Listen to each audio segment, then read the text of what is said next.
할렐루야.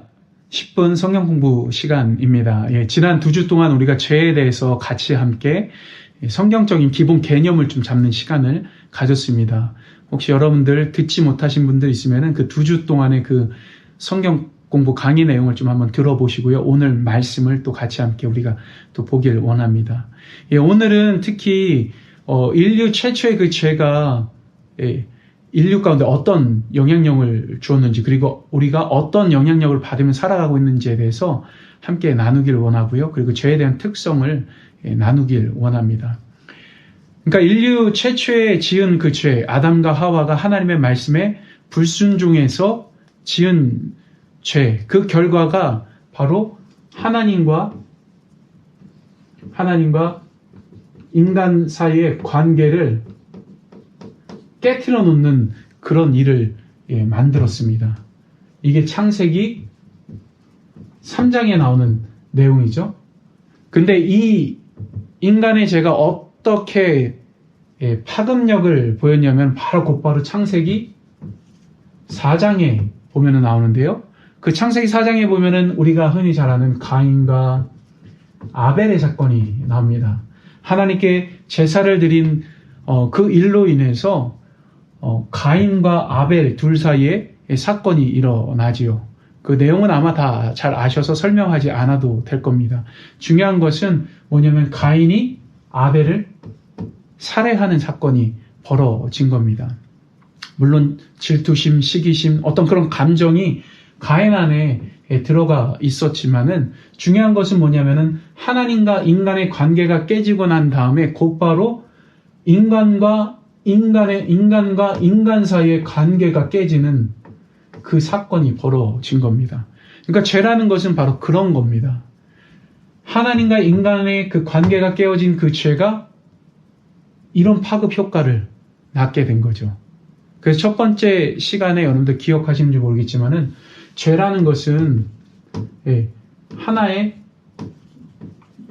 열매라고 보면은 인간과 하나님 사이에서의 그 죄가 바로 하나의 열매가 되어서 그 안에서 씨앗이 땅에 떨어지고 그 씨앗이 또 다른 열매를 맺게 된 거죠. 근데 그 열매가 어떤 열매입니까? 바로 가인과 아벨 사건에서 드러난 인간과 인간 사이의 관계를 깨트리는 그런 문제가 되어진 겁니다. 그러니까 이것이 바로 죄의 파급 효과입니다. 그래서 성경은 죄를 뭐라고 보통 비유해서 이야기하냐면은 죄를 누룩하고 같다라고 그렇게 이야기를 합니다. 여러분들 누룩의 특징이 뭡니까? 보통 빵 반죽할 때 누룩을 넣죠. 누룩을 넣으면은 요만했던 빵 반죽이 이만해지지 않습니까? 죄도 마찬가지입니다. 흔히 바늘도둑이 소도둑 된다라고 이야기하는 것처럼 아주 하찮게 여기는 그 죄가 나중에 가서는 큰 죄로 번질 수 있게 되는 그런 거죠. 그래서 죄는 누룩하고 약간 좀 비슷한 특징이 있습니다. 이것이 바로 인류 가운데서 계속해서 번져 나아가고 있고, 우리는 그런 죄 번짐 속에서 지금 죄라는 영향력들을 받고 살아갈 뿐만 아니라 우리도 죄를 많이 지으면서 사실은 살아가고 있는 것이죠. 그러니까 한번 하나님의 말씀에 불순종했던 그 인간의 죄가 인류 가운데서 인간의 삶에 많은 영향력, 죄를 짓게 하는 그 영향력으로 번져 나아간 겁니다. 특히 여러분들 로마서 1장 18절에서 31절까지에 보면요, 하나님 앞에 로마서 1장 18절에서 31절까지 보면은 하나님 앞에 인간이 그 짓는 그 죄와 인간과 인간 사이에서 짓는 죄들에 대한 죄의 항목들이 쭉 나옵니다. 거기에 보면은 수군수군하는 것, 그리고 부모의 말을 거역하는 것, 비방하는 것, 흔히 말하는 동성애, 여러 가지 죄에 대해서 막 이야기를 하죠. 그 죄들을 나열한 것을 우리가 보게 되면은 보통 우리가 생각했을 때는 저 죄는 좀 봐줄 만한 것 아닌가 이렇게 생각할 수도 있을 겁니다. 근데 그거는 그냥 인간의 기준인 것이죠. 지난주에 치면은 우리는 인간의 기준으로 죄를 바라보면 안 됩니다. 항상 하나님의 기준으로 바라봐야 합니다. 근데 이제 로마서 1장 18절에서 31절 말씀, 이 말씀을 제가 왜 드리냐면은 인간의 기준으로 봤을 때는 죄의 무게가 서로 달라 보여도 하나님 보시기에는 이 죄들이 다 똑같다라는 것이죠. 예. 그래서 로마서 1장 32절에 가면은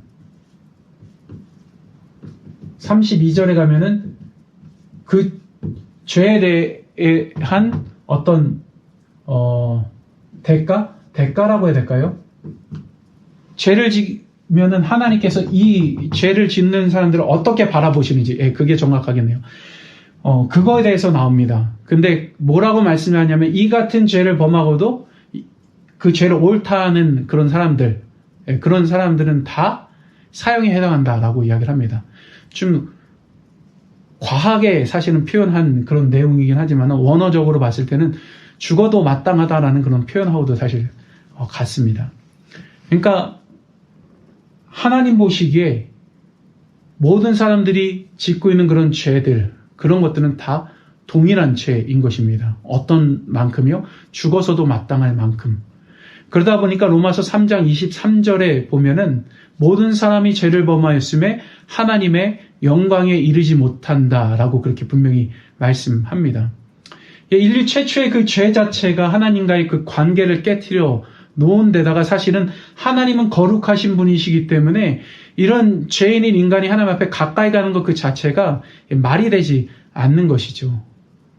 그러다 보니까 인간이 삶 속에서 죄를 짓는 아주 자그만 죄라 할지라도 그 죄로 인해서 그 거룩하신 하나님 앞에 나아갈 수 없게 되는 겁니다. 그러니까 하나님의 그 거룩함 그 자체가 어떻게 보면은 죄인인 우리가 나아감에 있어서 하나님 앞에 나아감에 있어서 커다란 장애물 같은 것이죠. 근데 많은 사람들이 그것을 뛰어넘으려고 노력을 합니다. 그러니까 자기 자신의 나름대로 그 죄의 문제를 처리하려고 노력을 하는 것이죠. 그러니까 때로는 누군가한테 죄를 짓고서 흔히 인간 사이에는 그런 것 하지 않습니까? 합의를 본다라고 하지 않습니까? 그러면서 물질을 주고서 그 사람에게 내가 지은 죄를 용서받는다라기보다는 사실 그 사람 마음에는 용서할 마음은 없지만은 돈을 받고 그냥 그 죄를 무마해주는 그런 일들이 있습니다. 그렇지만 하나님과 우리 사이에서는 그런 일들이 결코 있을 수 없다라는 것이죠. 아무리 우리가 돈을 많이 벌어서 하나님 앞에 많은 것을 드린다 해도 하나님과 우리 사이에 깨어져 있는 그 죄는 해결되어지지 않는 겁니다. 다음 주에 구체적인 그런 내용을 또 이제 나누게 될 건데요. 그러니까 죄라는 것 그 자체는 마치 어떤 컵에 물이 가득 담겨져 있는 그 컵에다가 검정색 잉크방울 하나를 떨어뜨리는 것하고도 같은 거예요.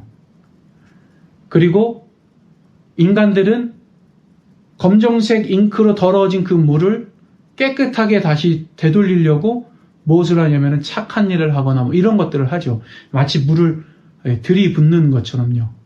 그런데 그 물을 들이붓는 순간에 중요한 것은 인간은 또 다른 죄를 저지른다라는 겁니다. 우리는 하루에 수십 번 죄 짓지 않습니까? 말로도 하고 행동도 하지만 솔직히 마음속으로도 많은 죄를 지을 때가 있습니다. 그러니까 그 물이 다 깨끗해지기 전에, 그러니까 물을 계속해서 들이붓더라도 깨끗하게 지기 전에 또 다른 검정색 잉크방울, 죄라는 잉크방울을 그렇게 떨어뜨리는 것하고 같은 거죠. 그게 우리들의 일상인 것입니다. 그래서 우리는 스스로 사실은 죄 가운데서 깨끗해질 수 없습니다. 그리고 죄라는 것 그 자체는 누룩의 특징을 가지고 있기 때문에 계속해서 우리들 삶 속에 번져나가는 특징이 있기 때문에 우리가 통제하기는 가장 힘든 것이 이 죄의 문제입니다. 근데 보통 다른 종교들 같은 경우는 이 죄의 문제를 우리 스스로 해결할 수 있다라고 거의 대부분 가르치죠. 어떻게 가르치냐면은 우리 자신을 비워야 된다. 이런 말들을 하면서 이 죄의 문제를 해결할 것들에 대해서 가르칩니다. 그런데 그것도 불가능한 일이다라는 것을 여러분들에게 말씀드립니다. 왜냐하면은 죄라는 것은 용서의 문제이기 때문입니다. 그러니까 하나님과 인간의 그 관계를 깨뜨린 그 죄, 그러니까 그 죄로 인해서 하나님과 인간의 관계가 깨어졌는데 그 관계를 회복시키는 가장 최고의 방법이 인간이 돈을 많이 하나님께 드리고 열심히 뭐 착한 일 하고 선하게 살고 뭐 이런 것으로 가능하겠습니까? 그렇지 않다라는 거죠. 이 안에 관계가 회복되어지려면은 결국은 사실 용서가 필요한 겁니다. 그런데 죄인인 사람이 용서하는 건 아니지 않습니까? 죄를 지은 사람이 용서를 구하고 그 상대방에서 용서해줘야만 그것이 완전한 화해가 이루어짐으로 인해서 그 관계도 회복되어지는 겁니다. 그러니까 하나님과 인간 사이에 들여져 있는 그 관계는 하나님이 용서해주지 않으면 절대 해결할 수 없게 되는 거죠. 그래서 사실 예수님이 필요한 겁니다. 다음 주에 될 걸로 오늘 거의 다 말씀드렸네요. 오늘은 여기까지 하고요. 다음 주에 좀 더 자세하게 또 나눠 보도록 하겠습니다. 한 주 동안 평안하시기 바랍니다.